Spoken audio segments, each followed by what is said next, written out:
की जगह पे पहुँचे हैं। तो यहाँ पे रिवर का बहुत अच्छा व्यू है, मैं आपको दिखाती हूँ। ये देख लो, ये इतनी अच्छी है ना, मुझे बहुत अच्छी लगी।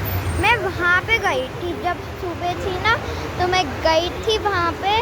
थोड़ा सा वो वहाँ पे ज़्यादा पानी था, यहाँ पे कम पानी है। वैसे वहाँ पे बहुत अच्छा था। स्लोली जा रहा था, तो मैंने पैर भी रखे तो बहुत देर तक करे थे। मैंने एक्चुअली कपड़े भी चेंज करे क्योंकि मेरे गीले हो गए थे। मैं पानी में ऐसे छुप करके नहाई थी।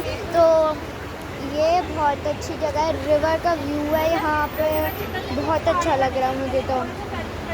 और ये देख, पूरा ये एक यहाँ पे वैन वाली है, मतलब कि यहाँ पे जो वैन है उसके अंदर से खाना आएगा और यहाँ पे रखेंगे।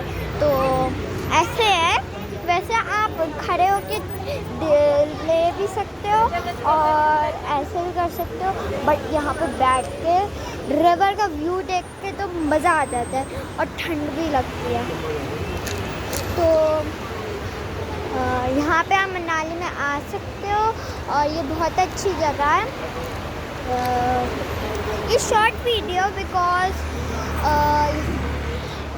वैसे भी यहाँ पे शॉर्ट वीडियो, क्योंकि ये बड़ा भी नहीं है, ये बस छोटे सा है। तो लाइक और सब्सक्राइब कर देना और बाय।